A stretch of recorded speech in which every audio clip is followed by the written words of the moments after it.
Hello ফ্রেন্ডসরা, metro food কোর্টে আজকে রাত্রে আমি এখানে আসলাম খেতে। অসাধারণ একটা জায়গা বানাইছে, আমি আর আসি না কখনো, আজকে আসলাম। খুব ভালো লাগছিল আমার এই জায়গাটা। আমি হাঁটতে পারিনি, আপনারা দেখতে পাবেন। তারপরও মানুষের তো মন এমনই একটা, কখন কোথায় ছুটবে তা বলা খুব মুশকিল। অনেক কষ্ট করে আমার সাথে ছিল দুইজন আমার সহপাঠী বন্ধুরা, তারা কিন্তু আমার সাথে রাত্রে ডিনার করছে। আমার ভালো লাগছে, অনেক দিন পরে না হাঁটতে পারাও তারা কিন্তু আমাকে খুব হেল্প করছে। তারপরে স্টিম ফুডের থেকে আমরা খাবার অর্ডার করছি, দেখতে পাবেন। আমার খুব ভালো লাগছে যে এখানে খাবারের মান খুব ভালো, নিজের আবার প্রাইসও খুব কম, খুবই কম প্রাইস মধ্যে আমরা এই দোকানে এটা দোকানের নামটাও দেখাবো আমি। স্টিম ফুড মনে হয়। পাশে আর একটা দোকানে গেলাম, ওইটার অর্ডারটা দিয়ে এখানে আমি ওর দোসা বানানো দেখে আমার হাসি পাইছে। আমি বললাম ওর দোসা হইতেছে না কিছুতে, তখন আমি ওকে টিপ দিলাম যে তোমার তাওয়াটা বেশি গরম। আর ও পাশে মেয়েটা নেসোস বানাইতেছে, নেসোস 150 টাকা, আর দোসা হয়েছে 150 টাকা। তা ও বানাই ওরকমের ফালাই দিতেছে ওই পাশে।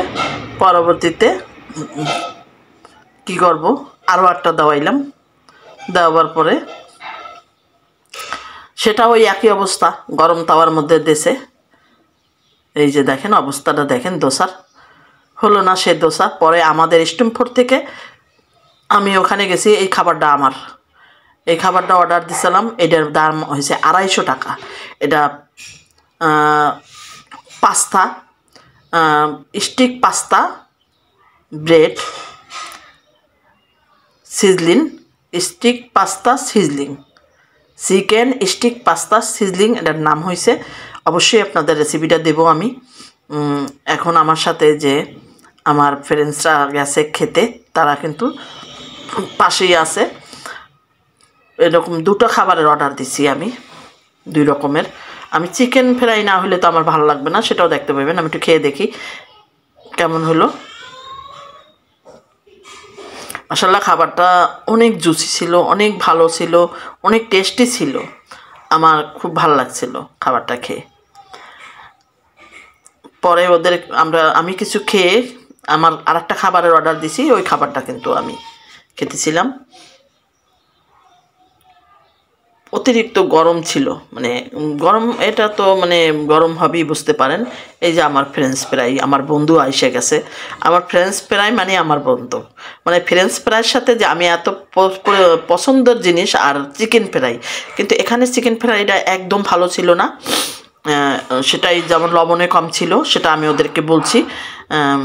ওরা খুব আমাকে পেয়ে খুব খুশি, আমি ওখানে যাব বারবার। এই যে ফাইনালি খাওয়া শেষ হয়ে গেল, 3টা ড্রিঙ্কস দিয়ে শেষ করে দিলাম আজকের ফাইনালি খাবার। তারপরে কয়েকটা দোকান পরিদর্শন করলাম, ওদের সাথে কথা বললাম, ওরা আমার সাথে কথা বললো। খুব মানে আমাকে পেয়ে, সত্যি কথা আমাকে পেয়ে খুব খুশি। অনেকক্ষণ ধরে আর একটা দোকানে, এই দোকানটা বিরাট দোকান,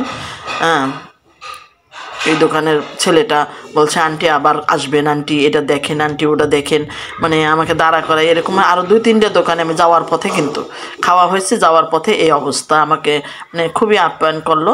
আমি বলছি, যখন একজন ইউটিউবের কথা শুনে বা তার সব কিছু দেখে, মানে ওরা অন্যরকম একটা রেসপন্স করে, ওরা অন্যরকম একটা সমাদর দেখায়, বাংলা ভাষায় বলে, সেরকমেরই প্রত্যেকটা দোকানে। আর এখানে মানুষ খুব ভিড় ছিল। এখানে যাওয়ার পথে আবার একজনের ধরছে, যে বলছি বাবা পরের দিন এসে খাবো, আর একদিন আসবো খাবো। এই দোকানটা আগেই আসছিলাম, আসার পরে আমার সাথে যে ওনারা ছিল, ওনাদের পছন্দ হয়েছে, ওই দোকানে খাবে। পরে একটু ঘুরে এই সাইড দিয়ে ঘুরে বের হয়ে গেলাম, এখানে একটু ছবি তুললাম এই জায়গাটায়, মানে খুবই ভাল লাগছে। এখন আমি যে সময় গেছি, যাওয়ার সময় কিন্তু মানুষ কমে গেছে, অনেক ভিড় ছিল। আর এখানে অনেক কিছু পাওয়া যায় বাহিরেও, আপনারা ভিডিওটা টেনে টেনে দেখবেন না, একটু দেখেন, ভাল লাগবে। এই যে আমি একটু ভিডিও ছবি নিতে আসি, পাশাপাশি এই অবস্থা। এখন বাইরে নেমে যে একটু মেট্রো রেলের সামনে গেলাম, মানে মানে এটার নিপিছনের সাথেই এই যে বাইরের নেমেই কিন্তু এখানে দেখে দিলাম একটু ঘুরাইয়া। যারা আসেন না এখনও এখানে আসতে পারেন, আশেপাশে যারা আছেন আর ঢাকায় বেড়াতে আসলে অবশ্যই এই জায়গাটা ঘুরে যাবেন। আমাদের মেট্রোর নিচে কিন্তু নতুন বানাইছে, এখানে হান্ডি বিফ, হান্ডি হাঁসের মাংস সব কিছু পাওয়া যায়। এরা কিন্তু সেটা দিল, জিজ্ঞাসা করলাম, তারপরে চলে গেলাম সামনের দিকে। সুন্দর জায়গাটা দেখে এখানে বিয়ের অনুষ্ঠান হয়, আর ঢুকতে পারলাম না, মনে করছিলাম যে এখানে কোনো চাইনিজ রেস্টুরেন্ট না, এখানে বিয়ে হবে। শেষ হয়ে গেল আজকের ভিডিও, ধন্যবাদ।